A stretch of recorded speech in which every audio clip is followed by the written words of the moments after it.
Hey everyone, it's Freddie here from eBassGuitar, and in today's lesson I'm going to teach you how to go from being a fretless noob to a fretless ninja.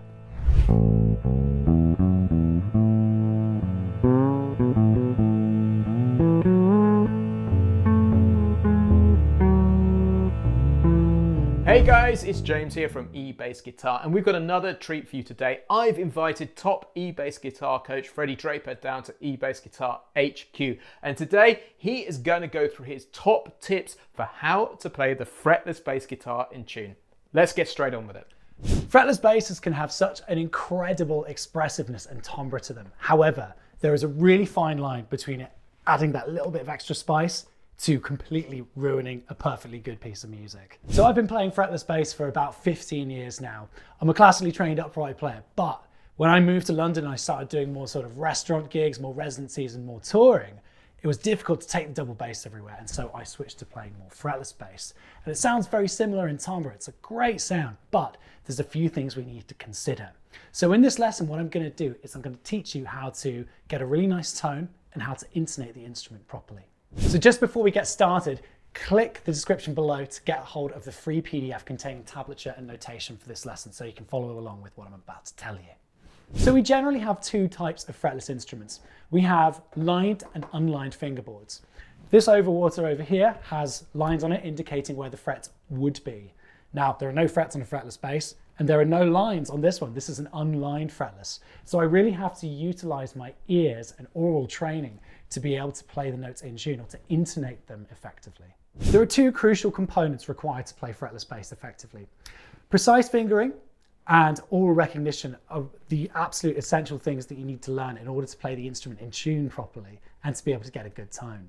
So I imagine many of you watching will have a tuning pedal or one of these clip-on tuners of some description. I would recommend using one of these when you first start on fretless bass, just to give you an unbiased opinion of whether you're really in tune or not. Let's dive into our first exercise. The very first exercise that I'm going to suggest we start with is using a chromatic tuner, using an electric tuner. This will give you a really unbiased opinion of whether you're actually in tune or not. What we're going to do is we're going to play through an A major scale using the open A and the open D strings as oral reference. So we've got the tuner telling us whether we're in tune or not, but we can also start to develop our ears in tandem using the open strings. So we're going to take an open A. We're then going to go up to fret 2, or where fret 2 should be. And you see, if I'm slightly off, the tuner will dance all the way to the right if I'm sharp, all the way to the left if I'm flat. So what I can do is I can make a micro adjustment. Okay, so A up to B, slightly sharper, then up to C sharp. Okay, it's registering as D flat, same note really. Open D, that's fine. And then up to E, then up to F sharp, then up to G sharp. I'm very sharp there. Okay, let's move that back a little bit. And then up to A there. Okay, and just slowly working through this.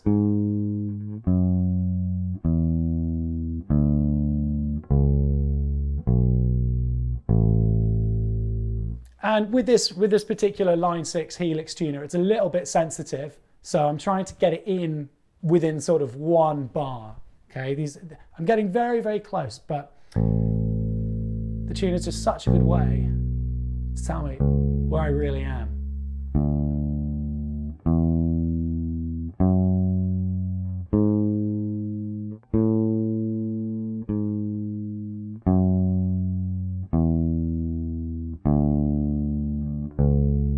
Ooh, very sharp there. That first exercise was designed to help you with your oral recognition, really hearing whether the notes are flat or sharp and checking it against the tuner. In a performance context, it's unlikely that you're going to want to be looking down at your feet the whole way through to check if you're in tune. So we need to start developing our muscle memory as well as our ears, just spending more time on the instrument, getting used to the geography of it. And a really good way to do this is to utilize a drone. So what I've got here is I've got a cello drone. You can find these on YouTube and all sorts of places. This is just an A. And what I can do now is I can play my A major scale against that, and I can start to use my ears. I'm not looking at the tuner. Let's make it happen.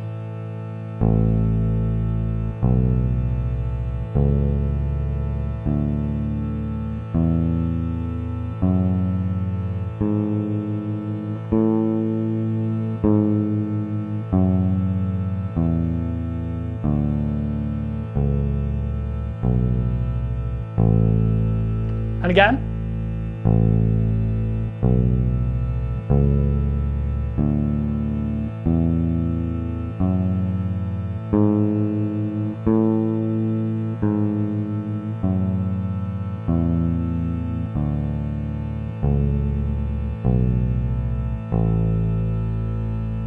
You can also try just going up one string with this. Let's try going up the A major scale on one string.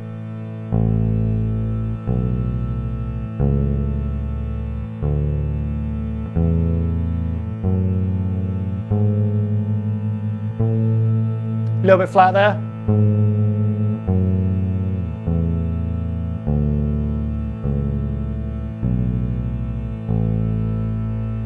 Because I've got that drone to relate to at all times, I can really start to hear if I'm in or out with it. You could try it in the higher octave. You could start from the A on the equivalent of the second fret on the G string.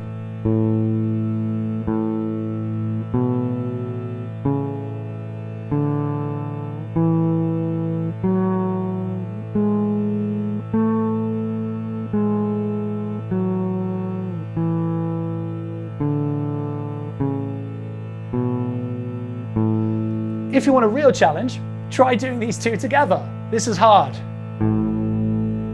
So make sure you start off in tune.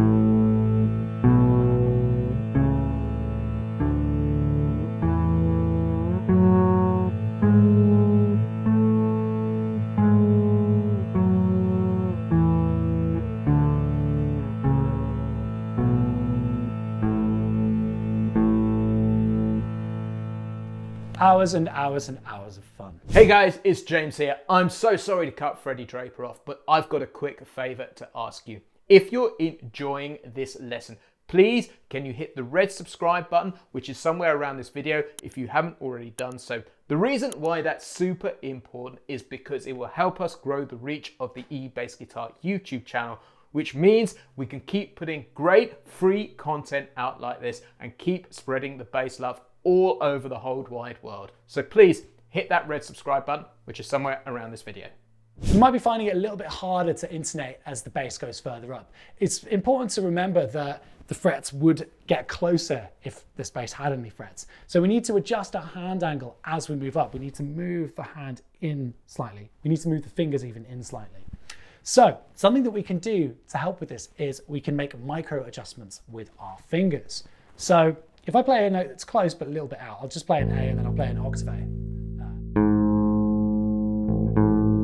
I'm not quite there yet. What I can do, I can angle my finger just round slightly. I can rock it forward. Like this. It's almost like a smiley face.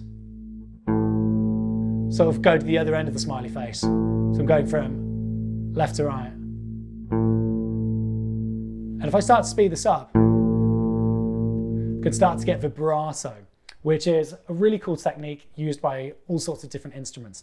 Vibrato can be quite hard to achieve on a fretted bass. And one of the reasons people really favor playing fretless bass is you can access vibrato really, really easily just by doing this rocking motion.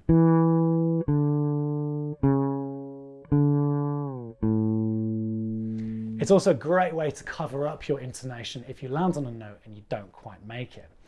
It's important with these droning exercises to avoid using too much vibrato, as it won't necessarily give you an accurate reflection of where you really are if you're trying to cover it up all the time, but it's a really lovely kind of sound. The last exercise I'm going to show you today is harmonizing our scale. So we've looked at playing it using the open strings. We've looked at playing it on a single string. Looked at playing in octaves. Oh. Which is much, much harder when you get up to around here. One thing that we can do that's really cool is to use other intervals. And I'm going to suggest we use fifths. These sound very imposing, quite majestic. And one of the reasons that perfect intervals are really, really good to start with is they give this kind of like chunk to the sound. Players like Jaco Pastorius use loads and loads of these in their playing, and they just sound great. So I'm going to put that drone back on to keep me in line. We're going to go E to A, B to F sharp, and making that micro adjustment there, wasn't quite in there. C sharp to G sharp, D to A, E to B, F sharp to C sharp. And then this one's going to be diminished fifth, G sharp to D, and then A to E.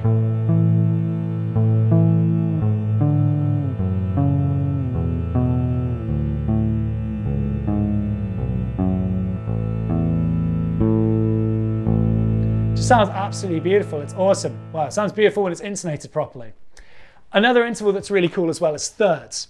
Check it out. So I'm going to go up the scale. I'm going to start on E this time because I can't use the open A for the first shape.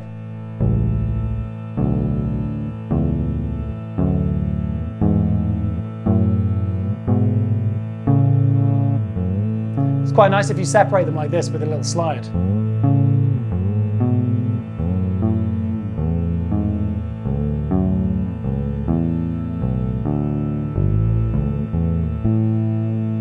A little bit of vibrato in the end, make it sound musical.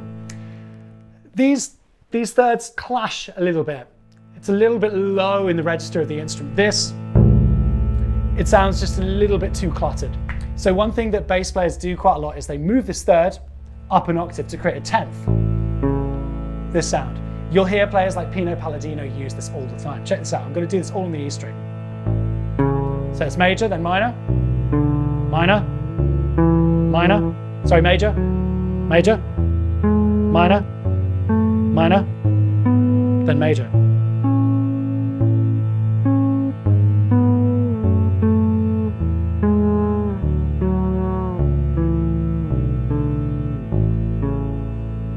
It's actually starting to sound a little bit like music now. It's great.